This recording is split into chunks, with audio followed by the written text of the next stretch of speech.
Bueno, muy buenos días para todos. Vamos a dar comienzo a este taller que se titula Experiencias de manejo de maíz en el sureste de Córdoba. Los disertantes de hoy van a ser Juan Pablo Ioele. Él es ingeniero agrónomo egresado de la Universidad Nacional de Rosario. Tiene una maestría en agronegocios en la Universidad Católica de Córdoba. Fue asesor CREA en los años 2005 hasta 2011. Ex gerente técnico de siembras compartidas de la aceitera Vicentín y hoy en día es jefe de la agencia de INTA de Corral de Bustos. El segundo disertante es Juan Pablo Folguera, es ingeniero agrónomo también, recibido de la Facultad de Ciencias Agrarias de la Universidad de Rosario. Trabajó en la agrícola Los Primos, una empresa familiar. Fue colaborador del ingeniero Menichelli como asesor privado. Trabajó en el laboratorio argentino como director técnico del laboratorio de semillas y en la actualidad trabaja en la Cooperativa Agrícola Ganadera de Cruz Alta Limitada.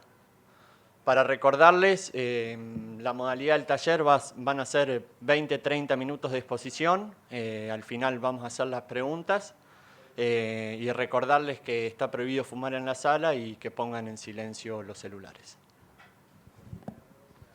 Hola. Bueno. Gracias por venir, por perder el tiempo acá con nosotros. La idea de la jornada, más que nada cuando ellos me invitaron para el taller, fue mostrarles un poco lo último que venimos haciendo por fecha, con maíz en el barrio. El tiempo es muy cortito, con lo cual no podíamos meter todo, así que vamos a mostrar algo de lo que venimos haciendo con N y con densidad, de primera, de segunda y tardío, mostrando las particularidades del caso y cómo es el barrio. Por ahí vamos a perder un poco el tiempo en la caracterización porque mucho se explica a través de eso. ¿Se escucha bien? Porque tengo una voz de mierda. ¿Se escucha?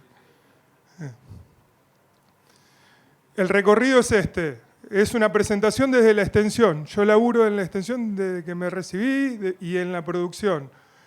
No es un laburo con rigor científico, sino que van a ser todos ensayos a campo. Son todas parcelas en campo de productor, de un laburo que hicimos en conjunto con la cooperativa de Cruz Alta.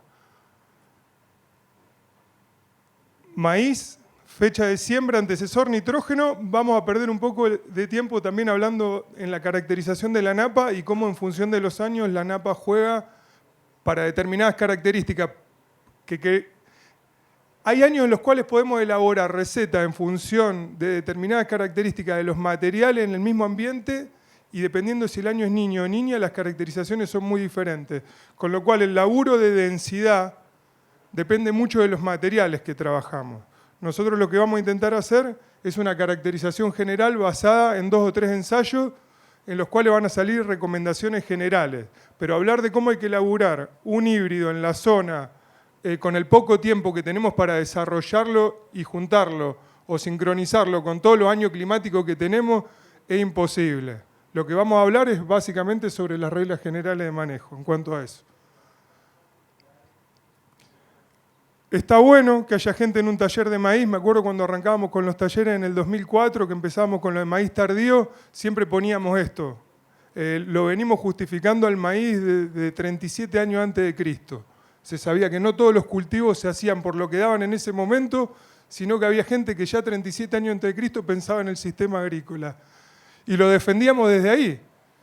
El maíz no tenía margen, no teníamos posibilidad de venderlo, lo guardábamos todo, había muy poco consumo y lo defendíamos desde la cobertura, de lo que dejaba, siempre defendiendo posicionar el maíz en nuestras rotaciones de un montón de lados. Hoy tenemos la alegría de poder presentar características de manejo de un cultivo que a su vez es rentable. Vamos a terminar hablando un poco de eso. Nitrógeno y densidad. Siempre que hablemos de maíz, para la zona ya estamos bastante acostumbrados a hablar de temprano, tardío y de segunda. Durante mucho tiempo fue duro hacerle entender a la mayoría de las personas que por más que sembremos el mismo híbrido en el mismo lote, en el mismo momento, con la misma sembradora, si el antecesor era trigo, era un mundo diferente. Y cosas de manejo que vamos a ver están dadas por eso. Vamos a arrancar con lo que fue el trabajo en la 17-18. con un Nidera 7761 sembrado el 12 de octubre, con 86.000 plantas logradas a cosecha, pero la caracterización, y los aburro con toda esta descripción, era para mostrarle esto. Y también voy a tratar de darle un poco de rosca a ese tema del valor de hacer análisis de suelo y no trabajar tanto por la recomendación de cómo me fue un año que le eché tanto y tuve estos resultados. 16 kilos de N de 0 a 60 para esa fecha en el ensayo que le vamos a mostrar ahora. ¿Yo a dónde tengo que apuntar con esto para que me salga antes de que apretar 10 veces? Ahí. Bueno, y estos son los resultados que le va a mostrar Juan.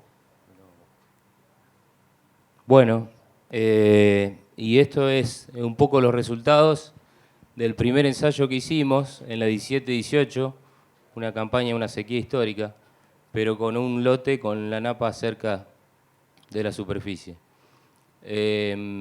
Exploramos un amplio rango de nitrógeno. Como verán, teníamos un testigo sin fertilizar contra uno fertilizado con más de 300 kilos de N. Lo que vemos acá, esto está graficado, el rinde en función del nitrógeno del suelo más fertilizante. Lo que vemos acá claramente que el rinde aumentó en la medida que aumentamos el contenido de nitrógeno del suelo más fertilizante. Vemos que hay una alta respuesta de nitrógeno en las primeras unidades de nitrógeno, una alta respuesta de rinde, hasta que llega a un punto crítico que se ubica entre los 200 y 250 kilos de nitrógeno, donde ya demuestra una curva que ya tiende como una meseta. La correlación que tuvimos para esta curva, el R cuadrado, fue casi del 90%, o sea que nos dio mucha satisfacción porque justamente lo que queríamos era validar los modelos zonales de respuesta a nitrógeno en maíz. Sí, hola. Le ponía lo del N al inicio para que se den una idea de la cantidad de nitrógeno que a veces hay que poner en los buenos ambientes para obtener los rendimientos potenciales de ese año por cultivo. Para llegar a 250 kilos de nitrógeno, suelo más fertilizante de 0 a 60 y arrancás con 16 kilos, hay que poner nitrógeno. Porque muchas veces nos encontramos en nuestra zona con que las brechas son difíciles de manejar, son muy difíciles de manejar con baja inversión. Esos son con 86.000 plantas. Este es de N, después vamos a ver densidad y N. Ahí. Acá tenemos la 18-19, todo lo contrario. Un año niño, el que vimos antes fue niña. Pero vamos a ver que las curvas de respuesta, si bien los potenciales son diferentes, yo le estoy errando con esto a todos lados. Estábamos muy bien de agua abajo al inicio, pero arriba no estábamos tan bien. Y fíjense el N de 0 a 60, 12 kilos de nitrógeno por hectárea. Lo revisamos 1000 veces, volvimos a muestrear, nos fijamos si estábamos sacando bien los cálculos. Hasta ayer Juan los volvió a repasar y esos son los contenidos de nitrógeno para nuestra zona para fecha de septiembre y octubre. Un montón de años. Después lo vamos a ver.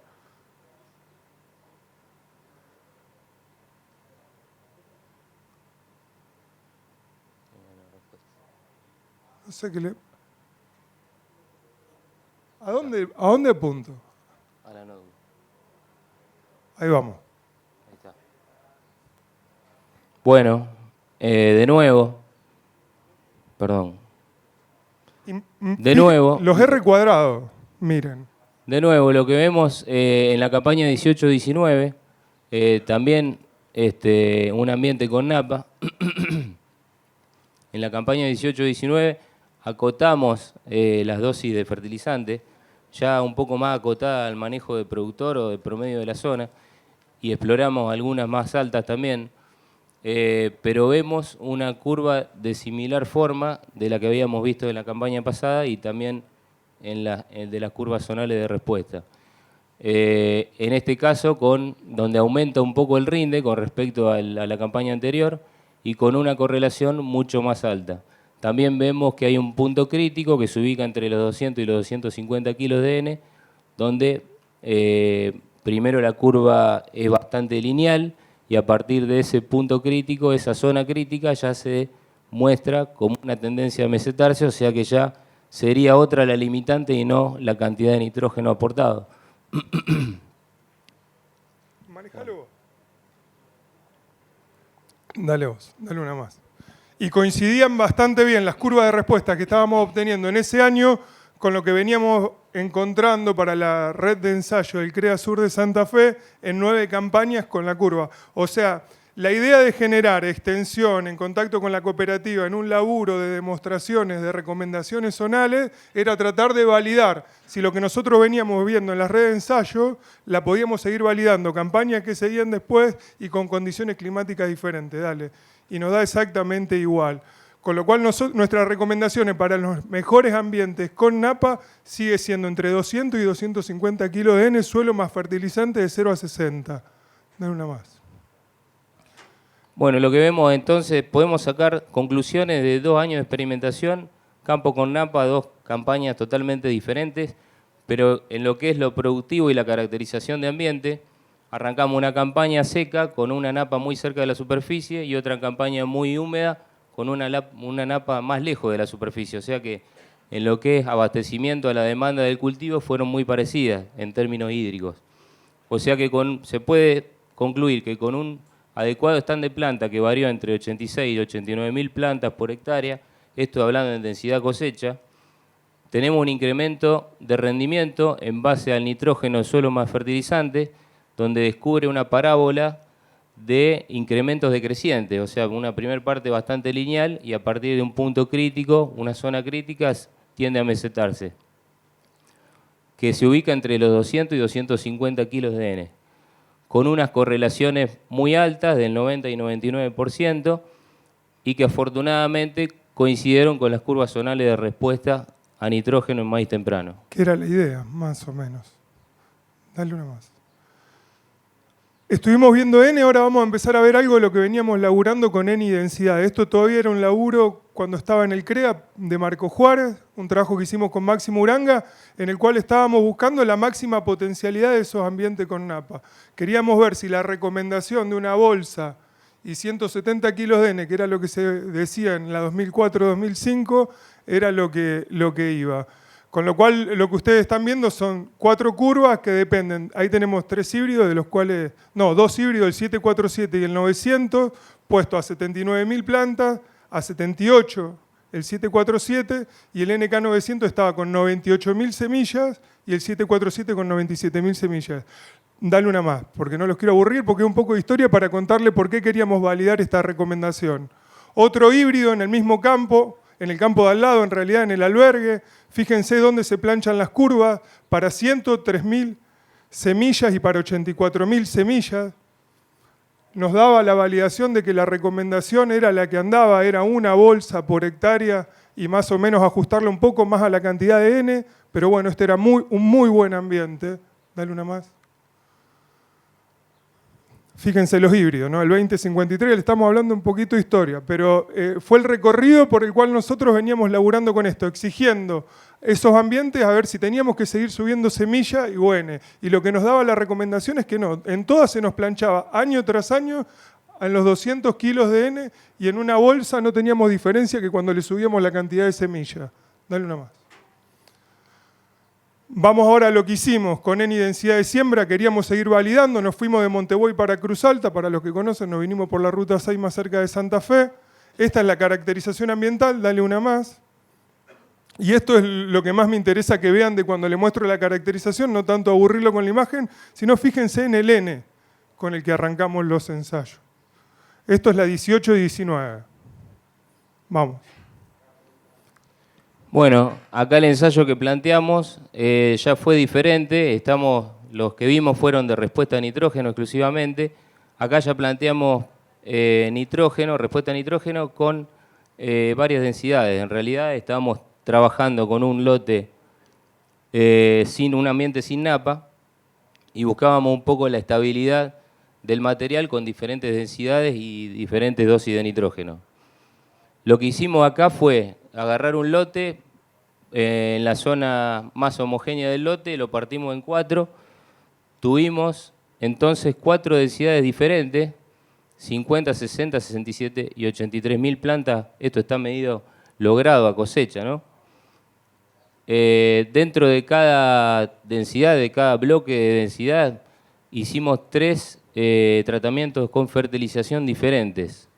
Y además, en la parcela con 50.000 plantas, hicimos un testigo absoluto sin fertilizante, o sea que teníamos para comparar cómo variaba y armar una curva de respuesta de nitrógeno también.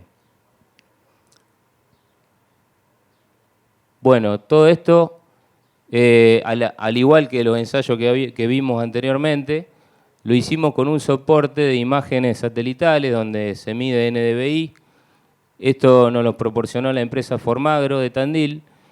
Lo que hicimos fue usar estas imágenes para hacer el seguimiento del cultivo y la verdad que resultaron altamente predictivas y coincidentes con lo que estábamos viendo a campo y con los resultados que obtuvimos después. Así que eso fue una actividad interinstitucional muy provechosa, muy productiva. Entonces los resultados que obtuvimos, acá tenemos el rinde en función de las densidades, los 4 bloques de densidades que habíamos planteado, y dentro de esos 4 bloques de densidades, las barras, que son las diferentes fertilizaciones con nitrógeno que hicimos en cada parcela. Más el testigo absoluto. Fíjense, el testigo absoluto sin fertilización con 50.000 plantas fue claramente el de menor rinde, y el de mayor rinde es el que tiene más plantas y con mayor nivel de fertilización. Bueno, lo que vemos acá claramente que a medida que aumentamos la densidad, claramente el rinde aumenta. A simple vista esto se ve muy bien. Tuvimos una correlación de un 70% de un R cuadrado de un 70% con densidad. Dentro de cada densidad, lo que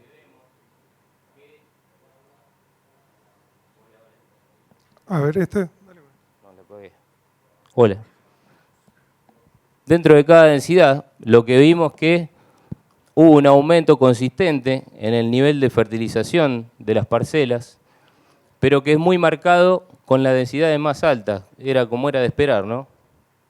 Con las densidades más altas, al aumentar el nivel de fertilización, aumentó el rinde. En cambio, no hubo el mismo comportamiento con una densidad de 50.000 plantas, donde ya fue mucho más errático. Cada color, ustedes ven claramente que cada color significa un nivel de fertilización diferente. Bueno, también podemos decir que hubo una interacción entre densidad y fertilización, porque fíjense, en el color amarillo, que corresponde a 100 kilos por hectárea de nitrógeno aplicado, vemos un tipo de curva, si lo seguimos en las distintas densidades, mucho más chata. Sin embargo, cuando nos vamos al color verde, que son 150 kilos, o al azul, que son 200 kilos de N aplicado, tienen una pendiente mucho mayor, o sea, evidenciando una respuesta mucho mayor a medida que aumentamos el nivel de fertilización en lo que refiere al aumento de densidad.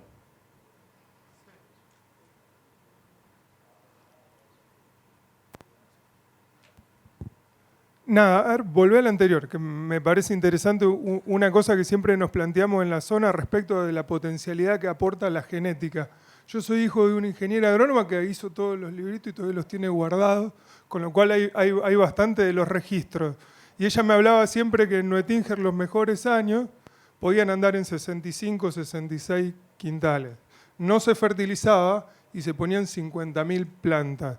Si vos mirás hoy, para cuando los que reniegan bastante del manejo y del aporte de la fertilización, sobre el testigo absoluto estamos en 6.700, 6.800 kilos, el híbrido contra el ambiente, en un ambiente que nada que ver con el de Nuetinger, y el fertilizado y puesto mejor de plantas está arriba de los 140 quintales. O sea, la construcción del rendimiento hoy por hoy en maíz es tecnológico y desde el aporte de tecnología del manejo, de la fertilización y de las plantas. Desde la genética se están haciendo cosas buenísimas, pero a todo eso hay que darle de comer.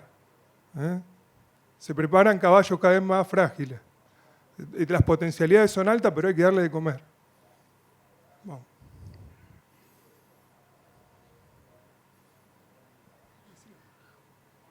Bueno, un poco lo que explicábamos antes. Este ambiente sin napa, donde inicialmente buscábamos estabilidad, en realidad con los 600 milímetros que llovió durante el ciclo de cultivo se comportó como los ensayos que veíamos antes en un ambiente con napa, sin restricciones hídricas prácticamente en todo el ciclo de cultivo. O sea que las respuestas fueron bastante de libro, ¿no? Los tratamientos que arrojaron mejores rendimientos fue el más fertilizado y con mayor densidad lograda. La fertilización nitrogenada resultó en un incremento de rendimiento en todas las densidades. Lo único que no fue tan contundente en la densidad más baja. El aumento de densidad resultó en un aumento de rinde en todos los tratamientos de nitrógeno. Y el incremento progresivo de la densidad tiene mayores respuestas en dosis de nitrógeno más altas que en las más bajas, porque ya ahí el N ya pasa a ser limitante y no la densidad. Vamos. Ahora anda. Maíz de segunda, dale. Maíz de segunda, lo que le decía antes, del universo diferente, por más que sembremos la misma semilla, el mismo momento, el mismo campo. Esto es Inriville, el cruce de la ruta 12 con la 6, enfrente del cementerio, un campo de 117 hectáreas que lo partimos al medio, la mitad le hicimos trigo y la mitad lo dejamos barbechado largo. ¿Por qué son dos mundos diferentes? Les vamos a mostrar lo que me dio cuando piqué acá en el rastrojo de trigo y lo que me dio cuando caminé 20 pasos y piqué en el rastrojo que venía barbechado. Dale una más. Esto es sobre trigo. De 0 a 20, 36 kilos de N, de 20 a 40, 12 y de 40 a 60, 10. Dale una más. Dale una más. Esto es lo que estaba barbechado, o sea, lo que pasó a maíz tardío. El lote pulverizado todo el año. De 0 a 20, 65, de 20 a 40, 34 y de 40 a 60, 26. Esto no es nada espectacular, pero muy pocas veces podemos dejar en un mismo lote con el mismo manejo, partirlo al medio para poder leer estas cuestiones. Y la única diferencia que tuvo ese lote es que tuvo trigo antes. Por eso les digo, cuando hagan maíz de segunda, sepan siempre que se involucran en el paquete más complicado de todo. Lo vienen de hacer de un cultivo que tiene un paquete ya costoso. Cuando vas a maíz de segunda, interpretá y tratá de leer bien que vas a meter un cultivo con paquete completo. El riesgo es alto, el ambiente tiene que ser muy bueno, principalmente en función del agua. Dale una más. El 100% más de nitrógeno tenía, esto es una barbaridad, 125 kilos, pero bueno, es lo que dio. Y 58 kilos el que venía de trigo. Estas diferencias de N solamente las encontrás en el mismo momento según el antecesor, no. También lo haces. Esto era la red de ensayo de CREA de maíz, donde tomábamos el N del suelo cuando sembrábamos en primera y cuando sembrábamos los tardíos. Tiene potencia el dato, son 43 ensayos, 7 campañas. Fíjense, en los mismos lotes, el promedio de N que tenés en diciembre y el que tenés en septiembre-octubre. Para esos mismos ambientes. El valor de hacer análisis de suelo antes de la recomendación de N. Uno más. Áreas, año niña, maíz de segunda. Esto es lo que les decía antes, respecto del paquete que hay que meter. Dale una más. Una más. Estás ajustando de 0 a 60 suelo más fertilizante 140 kilos para estar obteniendo menos de 6.900 kilos de rendimiento. Siempre que hagamos maíz de segunda, sepamos esto, ¿no? Vamos al paquete de un cultivo de primera. Hay que ponerle todo el nitrógeno. Y el híbrido tiene que ser casi el mismo que el de primera. Vamos. Una más, una menos. Eso. Al año siguiente, año niño, esto es lo que puede hacer el maíz de segunda. Otro lote del mismo campo. Podés llegar a los 135 quintales. La diferencia entre un año llovedor y un año no llovedor cuando vos salís de trigo. Fundamentalmente, nosotros todos los años que tenemos buena experiencia con el maíz de segunda en nuestra zona es cuando tenemos un diciembre súper llovedor. El maíz a los 80 días de sembrado tiene la máxima exploración radicular y va rápido. Y si hay un cultivo que correlaciona muy bien el agua al inicio con los resultados de verano, es maíz. Si nosotros salimos de un trigo en un noviembre, diciembre seco y vamos a maíz de segunda, le tenemos que tener mucha fe.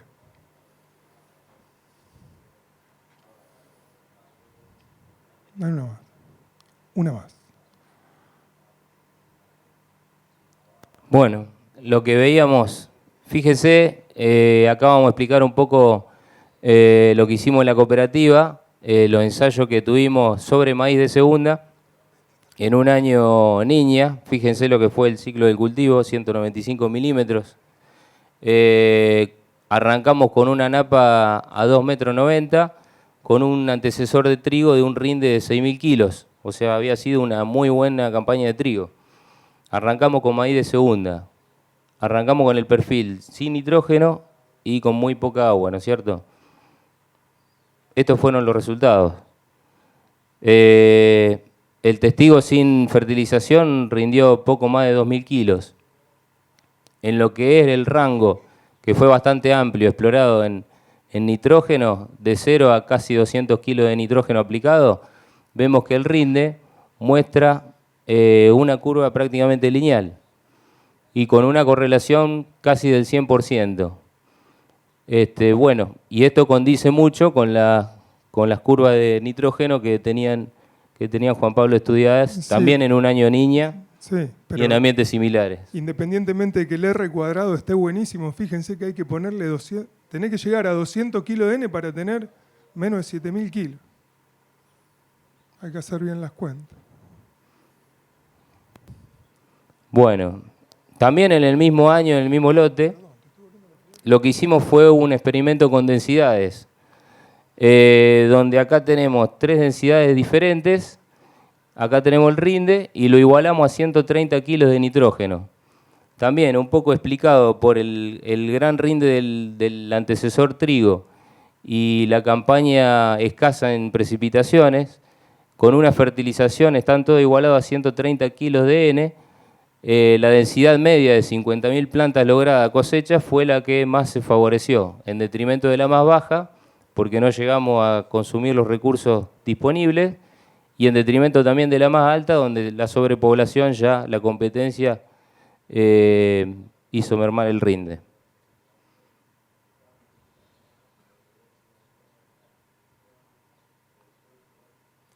Nada, y vamos al tercer mundo, que es el último mundo que vimos de primera, de segunda y vamos a ver tardío. Acá lo que hago es un balance hídrico siempre para tratar de presentar el tema del tardío en nuestra zona. Eso es un perfil con la capacidad de acumular 300 milímetros. Le trazo una línea a la mitad para generar más o menos una situación media y le tiro un balance hídrico a un maíz de temprano y un maíz tardío. Dale una más.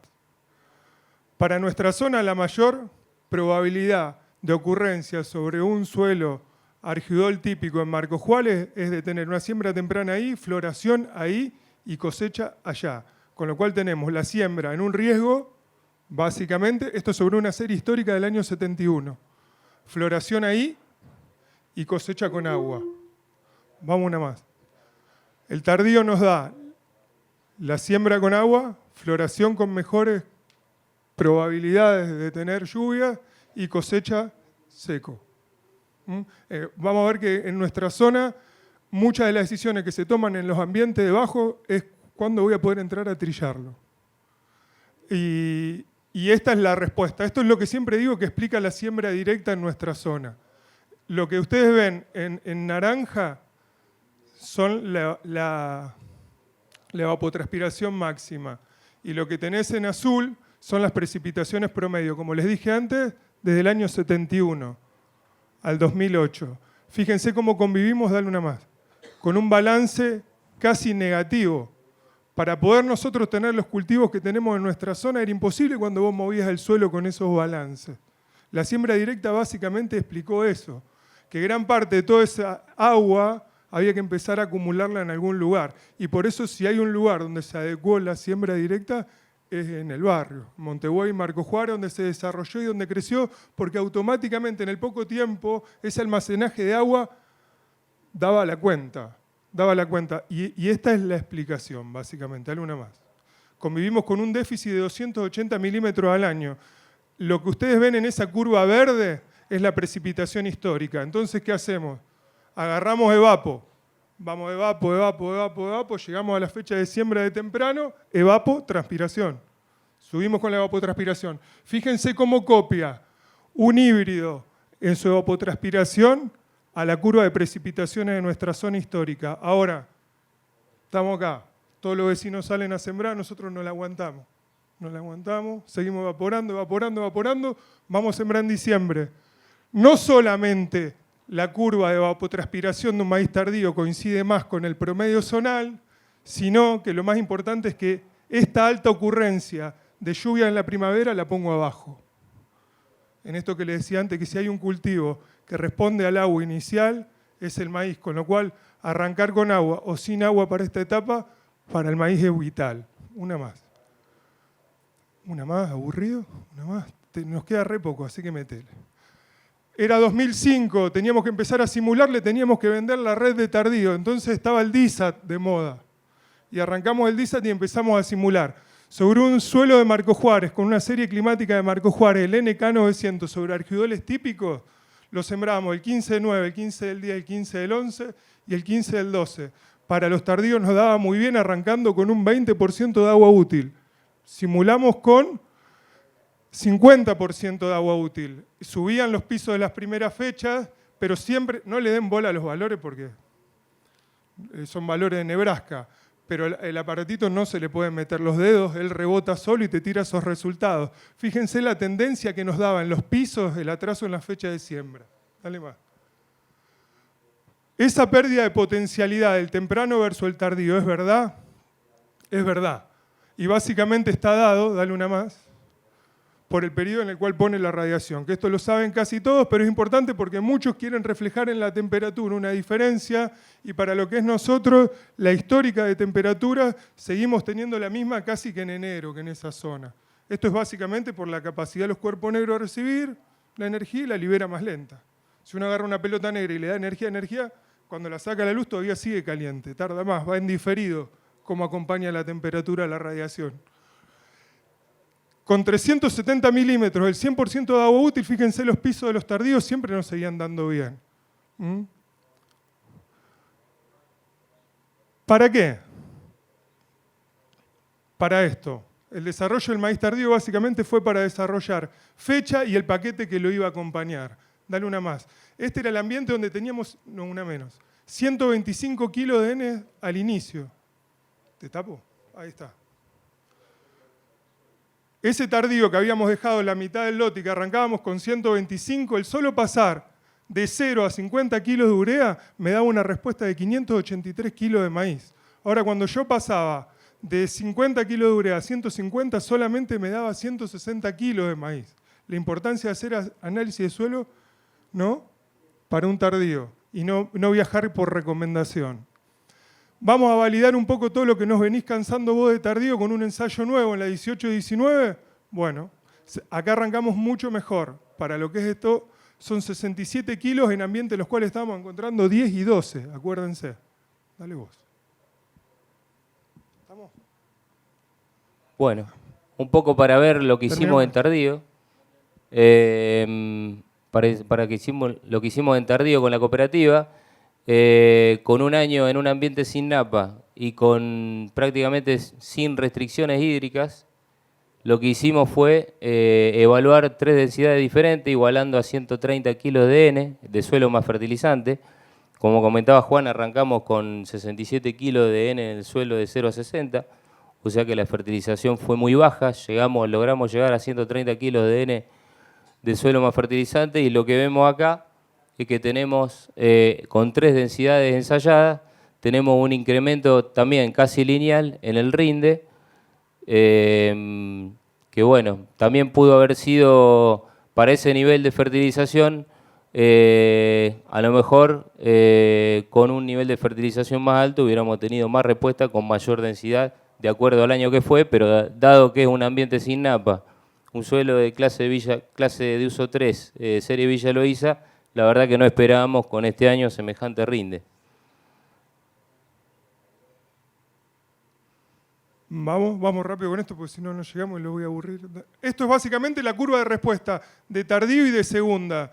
que si la ven parece diferente, la verde del azul, dale una más, pero cuando lo pones en rendimiento relativo las curvas son iguales, con lo cual, tanto para tardío como para segunda, para de primera, las necesidades del cultivo para tener determinado tamaño, hacerte esa espiga son casi siempre las mismas de N. Lo que cambia es el N en el suelo, en la recomendación de tardío y temprano. Vamos una más.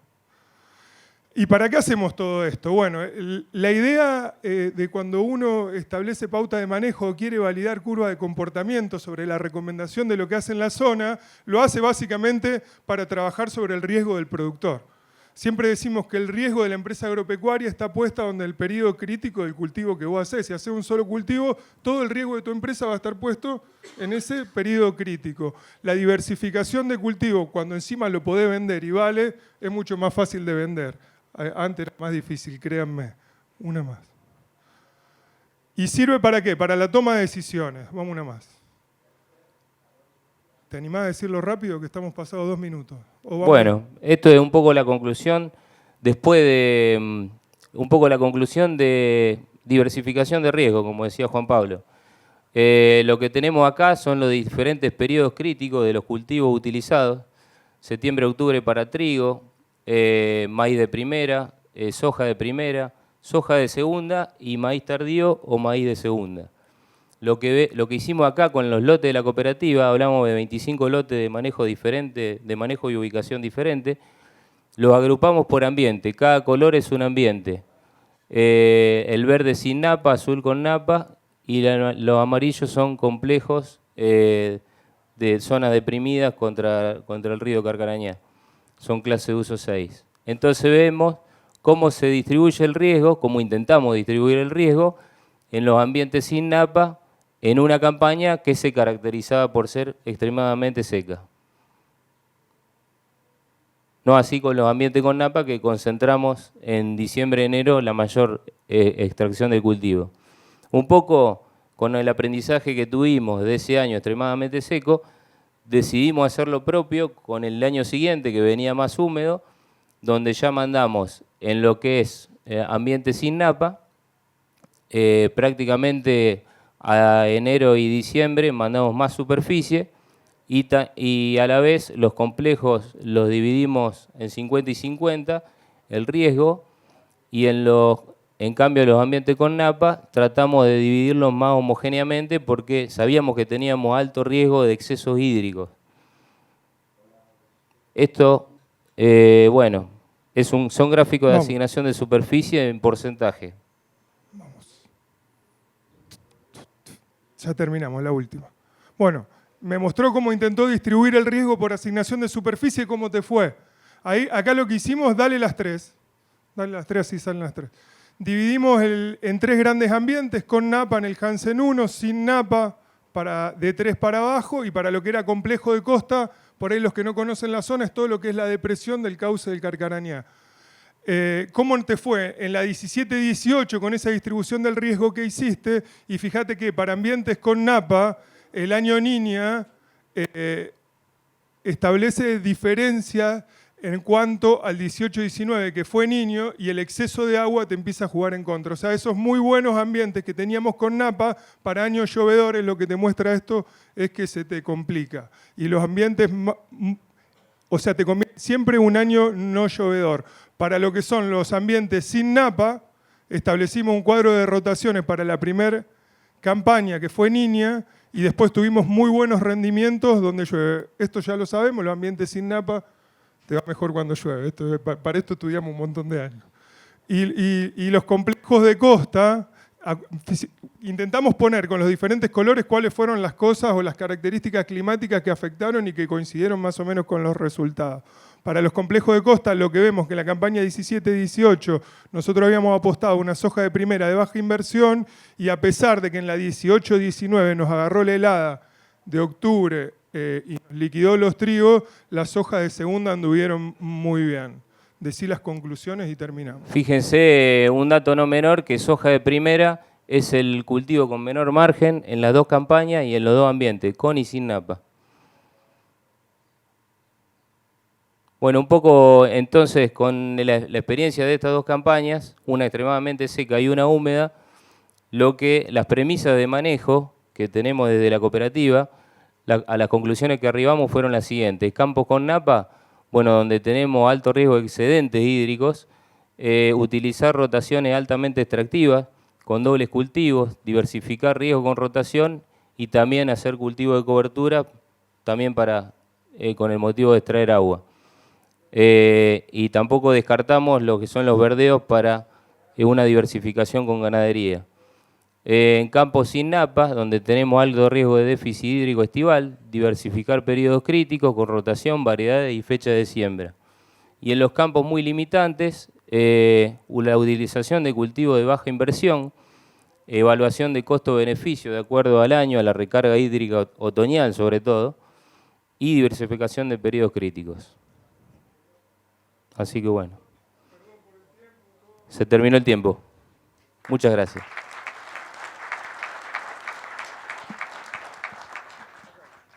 Bueno, estamos medios cortos de tiempo, le tenemos que entregar la sala a los chicos para el próximo taller. Así que vamos a hacer 2 o 3 preguntas. Yo les voy a ir pasando el micrófono, así que levanten la mano. Me voy para aquel lado que están todos por... Sí, para Juan Pablo Lloele, acá, ¿cómo andamos? Pregunta técnica, en un suelo de venado, un lote de 100 hectáreas que vas a maíz, ¿sí? Un lote chacreado, ¿qué apuntás?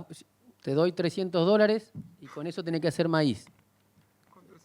Con $300 tenés que comprar el fertilizante y la semilla, ¿sí? Aparte tenés lo otro, sí.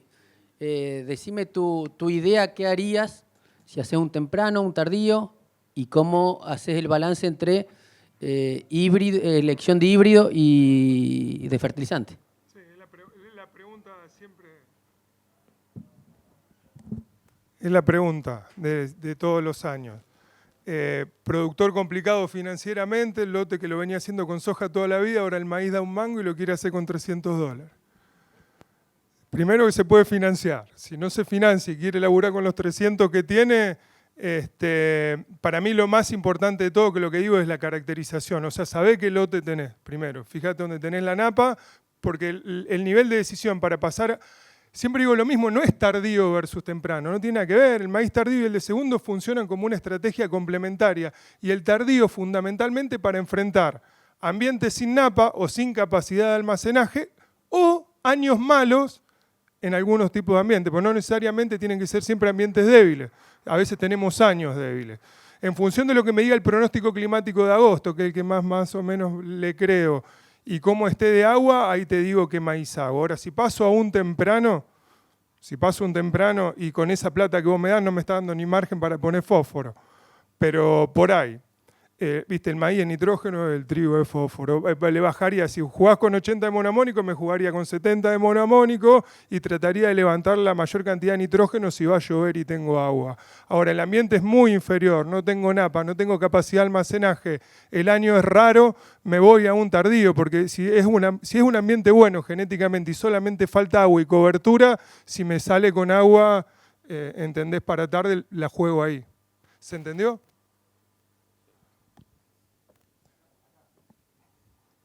Pablo. Muy bien.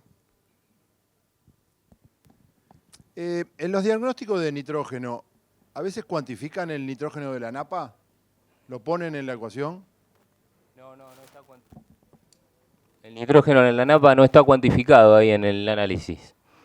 No. Está solamente el que medimos de suelo de 0 a 60 centímetros. Tampoco el del arrancador ni el potencialmente mineralizable. Está suelo más fertilizado.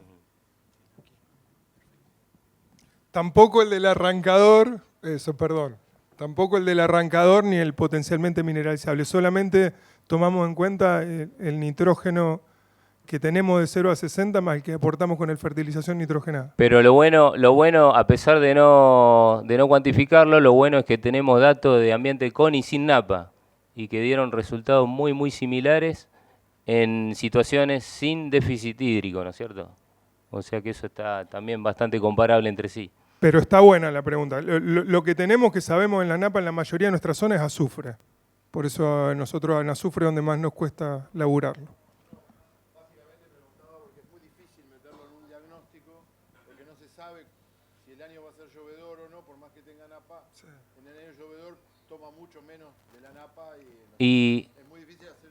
sí, y otra aclaración. Si se fija en los testigos absolutos que hubo, tanto en la 17-18, donde teníamos la napa muy cerca, y en la 18-19 en ambiente sin napa, pero que fue un año niño, el testigo absoluto sin fertilizante prácticamente tiene los mismos valores, entre 6.500 y 7.000 kilos.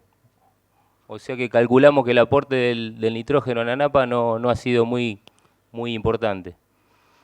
Ya nos pasamos un poco de tiempo y ya le tenemos que entregar la sala para la próxima charla. Así que bueno, damos por finalizado el taller, agradecemos otra vez a los disertantes. Muchas gracias.